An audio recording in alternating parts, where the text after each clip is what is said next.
Hong Kong पे किसका अधिकार है? चाइना का। पहले ब्रिटेन का अधिकार था। 1997 में ब्रिटेन यहां से चला गया, लेकिन ब्रिटेन इसे क्या किया था ना, इंडस्ट्रियल हब बनाया था। यहां बहुत सारी फैक्ट्रीज और कंपनीज कहां थी? हांगकांग में थे। कहां थी? जब यहां से 1997 में 97 में कौन जा रहा था? ब्रिटेन। किसे सौंप के? तो यहां की जितनी कंपनियां थी सब यहां से भागने लगी थी। क्या हो गई थी? भाग। अब जैसे भारत सरकार पटना को तालिबान को सौंपने लगे तो हम लोग यहां रहेंगे? हम लोग भागेंगे, भैया चलो अब कहीं और चला जाए, नहीं तो ये तो निपटाइए देगा सर, कहीं ऊपर नीचे होगा तो क्लासरूम में घुस के कहेगा ये खान सर कौन है? अच्छा आप ही हैं, चलिए अलविदा, दाएं, निपटा देगा सो। यहाँ पे तालिबान वालों का कोई ठीक है? उन सब का कोई ठीक नहीं, तो भाग जाएंगे कि नहीं हम लोग? तो चाइना वालों का कोई ठीक है? कब कौन सा नियम लगा दे, सारी कंपनियां भाग गई वहां से।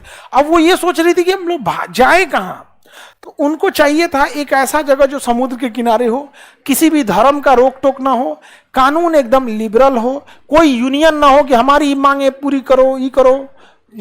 ऐसा ही जगह चाहिए जहां फैक्ट्रीज हो सके। यहाँ पे तो मिट्टी के घर में रहने वाला दुबई का राजा, जिसके पास अपनी जहाज नहीं था, तो पाकिस्तान से पीआईए, पाकिस्तान इंटरनेशनल एयरलाइन को भाड़े पे खरीदा और यूएई डेवलप किया अपने आप को यहां पर, यूनाइटेड अरब अमीरात।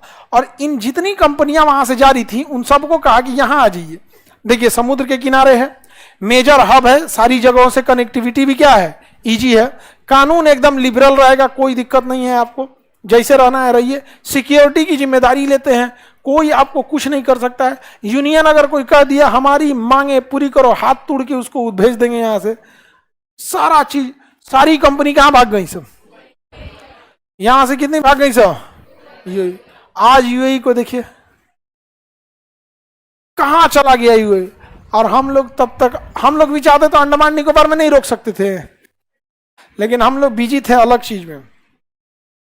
हम लोग बिजी थे अपनी राजनीति के चक्कर में, कोई जाति के नाम पे लड़ रहा था, कोई धर्म के नाम पे लड़ रहा था। भारत में लोकतंत्र ऐसा देश है जहां लोकतंत्र बनाया क्यों गया था कि जनता अपनी काम को पूरा कराने वाले सरकार को चुने।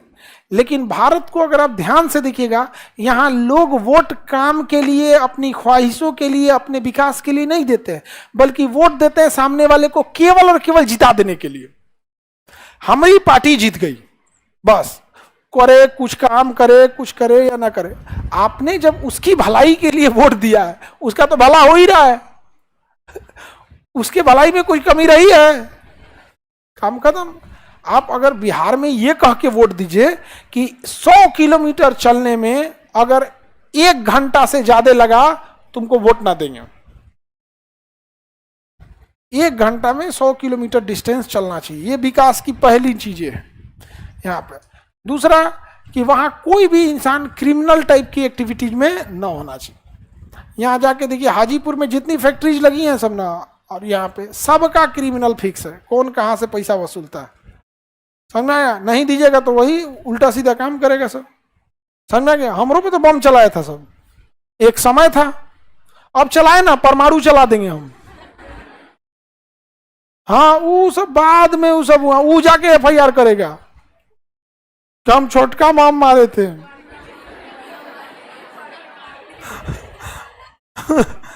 बताइए, हम उस समय हमको लगा था कि छोड़ो ये सब चीजें नहीं। बम मरला के बाद धमकी आ रहा था, हमें को वीडियो बनाए जेल के अंदर कैसे जिंदगी है।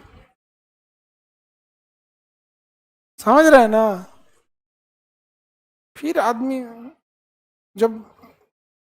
जब एक शरीफ आदमी गुंडई पे उतर जाता है ना, फिर उसके आगे कोई नहीं टिकता है। आप अगर कोई कहे ना बम मारते हैं तो उसको वहीं पकड़ लेते हैं लोग। तो ये दुबई डेवलप हो गया और यहां से सारी कंपनियां कहां भाग गई?